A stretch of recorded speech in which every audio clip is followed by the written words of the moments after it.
Mm. Oh, wait.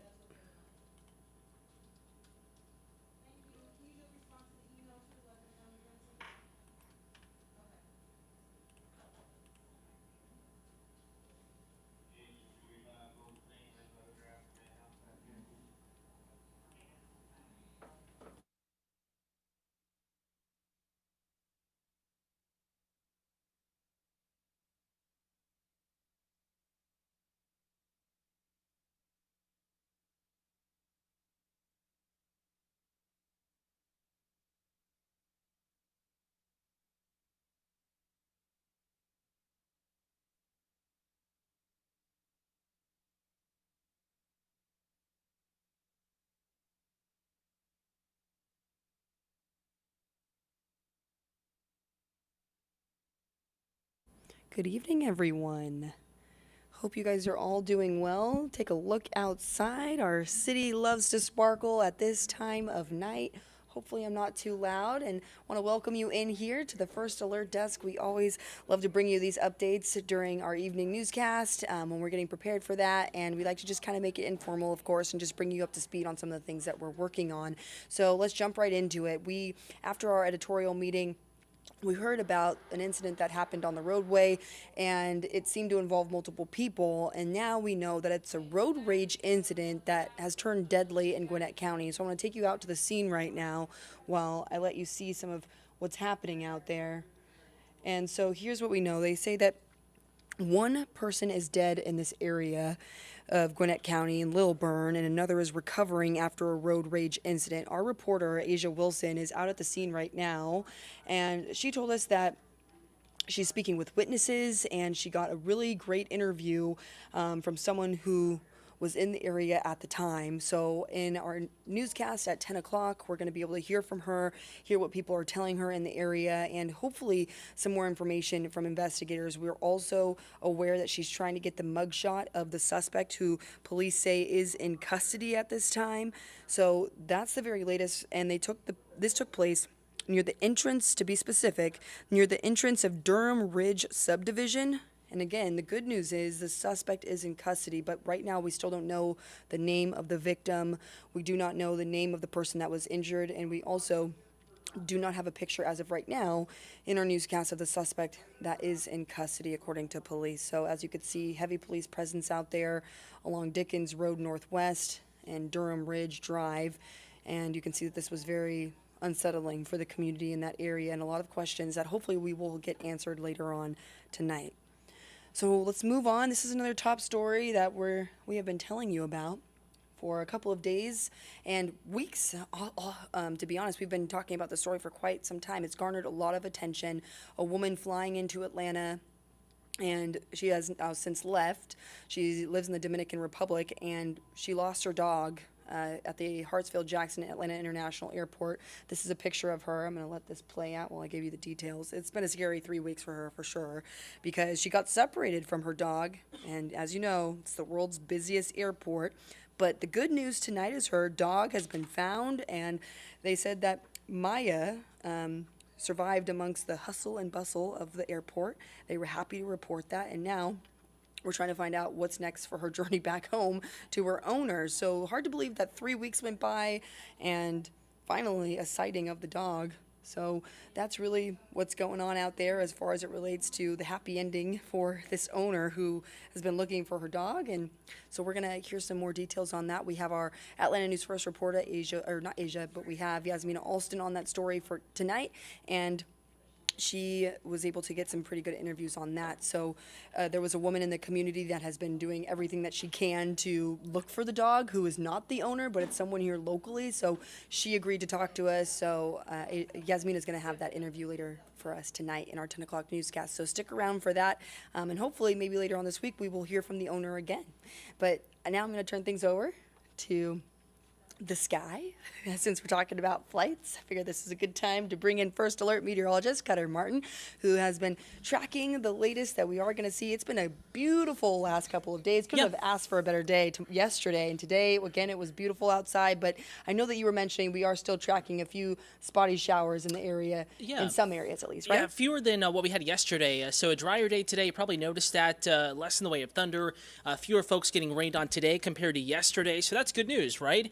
If you have any late evening errands you need to run, grocery stores here closing within the next couple of hours, you do have weather that is fairly conducive for that. Trying to get maybe a cooler time run in today. Looking pretty good out there this evening. Conditions continue to gradually improve across not just the city of Atlanta, but really much of North Georgia. Again, thank you for tuning in, hanging tight. I'm First Alert meteorologist Cutter Martin here to give you an evening check of the First Alert forecast, our early evening newscast preempted by football on WANF.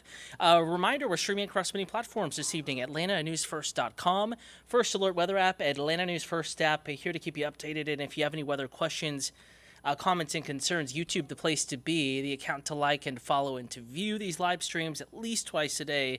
That is Atlanta News First on YouTube. Hello to Wesley. Hello to the Evit Triana. Hopefully I pronounced your name correctly. If I didn't, thanks for watching. I do apologize. Waterford, Ontario, Canada. So folks up north watching the Atlanta News this evening again.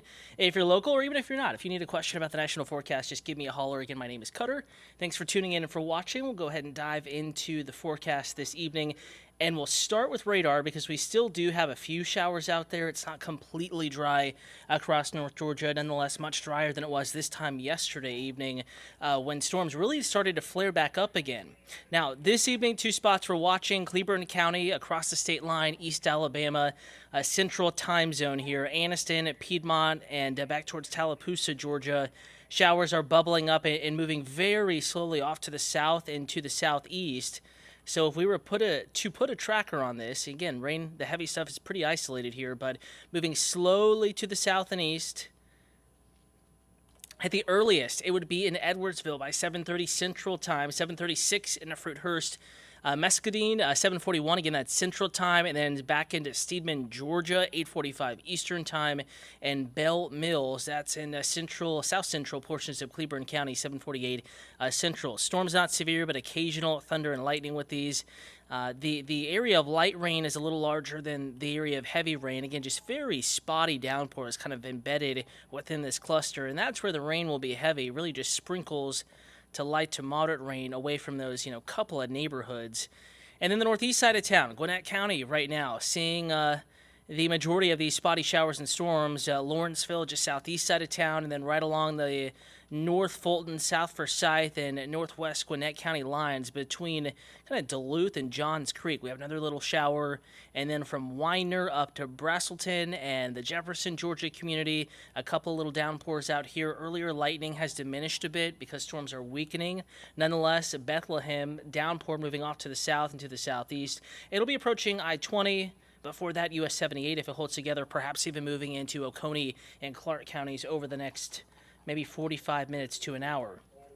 Now, keep in mind the chance of showers and thunderstorms will continue to decrease this evening. The chance of rain is already fairly low. Rain is pretty spotty across North Georgia at the moment, and I think it's only going to trend drier overnight tonight as we kind of lose the heat of the day. We lose the heat needed to keep these showers and thunderstorms going, so as the temperature cools, the chance of rain lessens. Going to keep that chance of 20% chance of rain in the city going through about 10 p.m. Keep in mind we're dry right now and probably won't see much redevelop.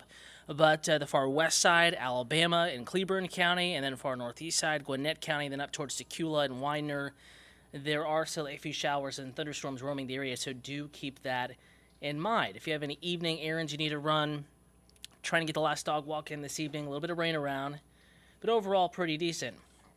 Snapping to tomorrow morning. It's a Monday, and it's feeling pretty nice out the door. Temperature is not bad. Mid to upper 60s around the metro. Sugar Hill, Buford, about 65. Lawrenceville, 64. McDonough, 64. Mid-60s, Douglasville, Palmetto, Kennesaw, Smyrna. a couple degrees warmer inside the perimeter. I-285, maybe 67 to 70 degrees or so. Going for a low temperature of 68 at Hartsfield-Jackson Atlanta International Airport. But 58 up in Blairsville. So Fannin County, Blue Ridge, a little cooler. Lumpkin County, especially north of Dahlonega. Northern Rabun County, especially north of the community of Clayton, up into Clay County, North Carolina. That's where the coolest temperatures will be on our Monday morning, upper 50s and lower 60s.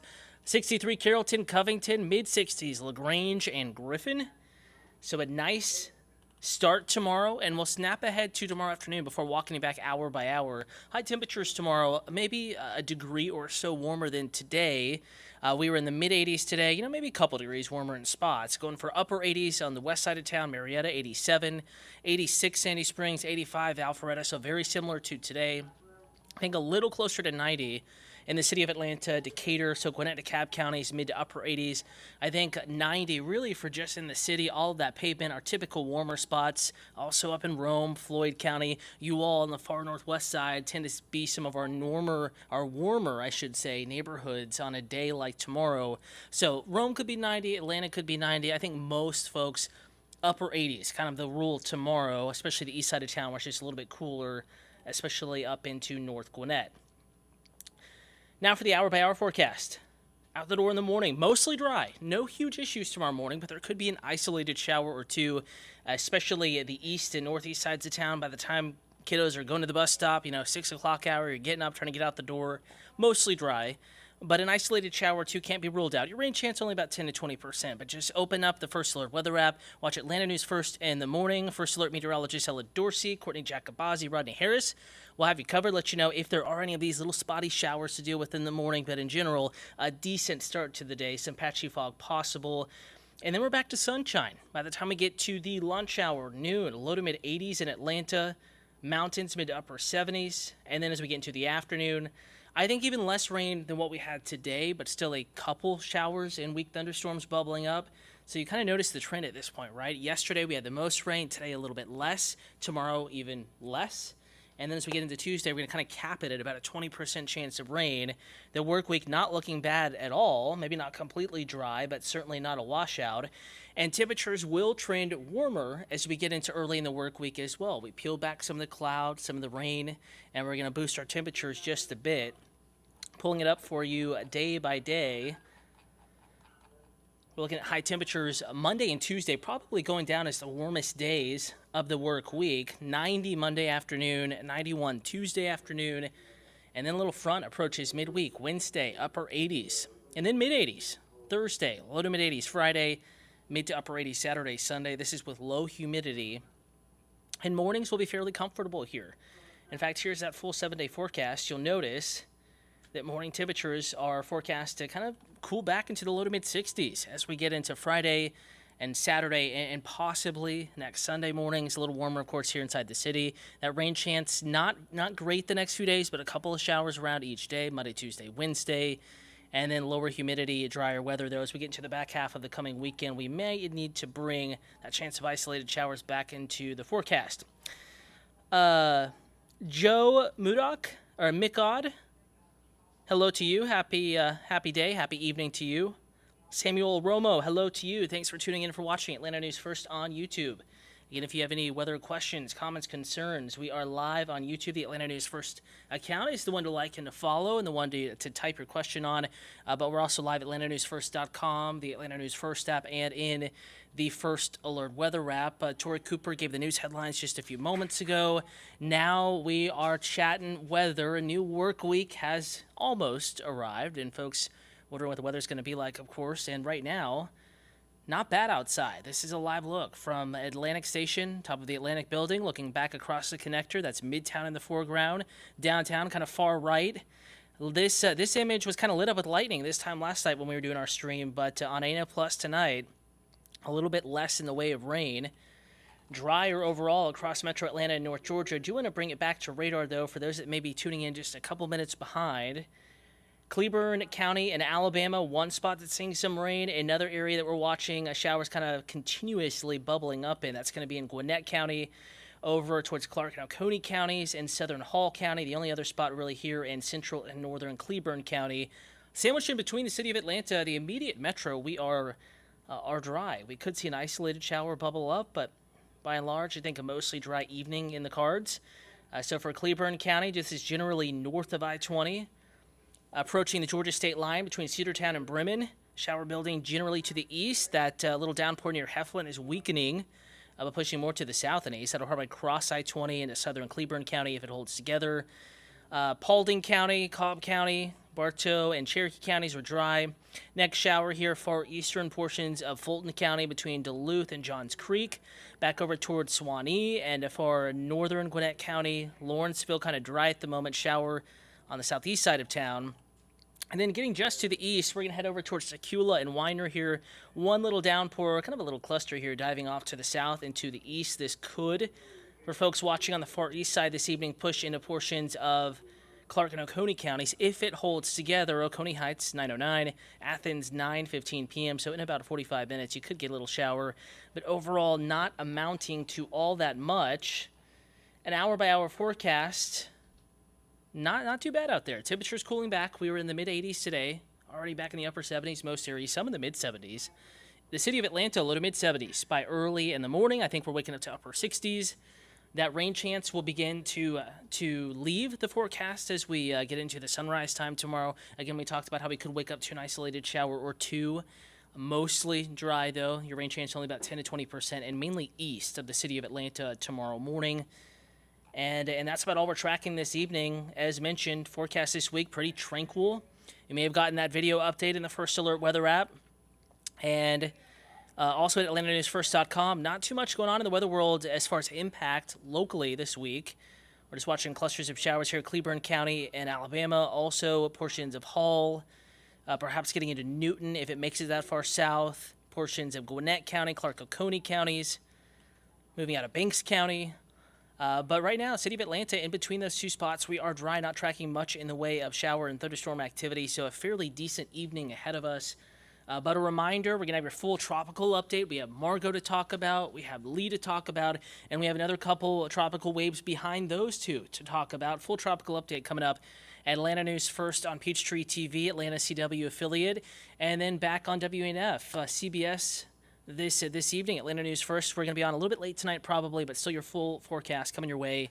And if you can't stay up for the late news, we'll keep you covered at AtlantaNewsFirst.com. Just click on that First Alert Weather tab or look at the First Alert Weather app. 10-day forecast available right there. Going to leave this chat on ANF Plus. We're going to record a new video, a new forecast update, put it in the First Alert Weather app here within the next 20 minutes. Have yourself a good evening, a great work week. Cooler weather arrives after Wednesday.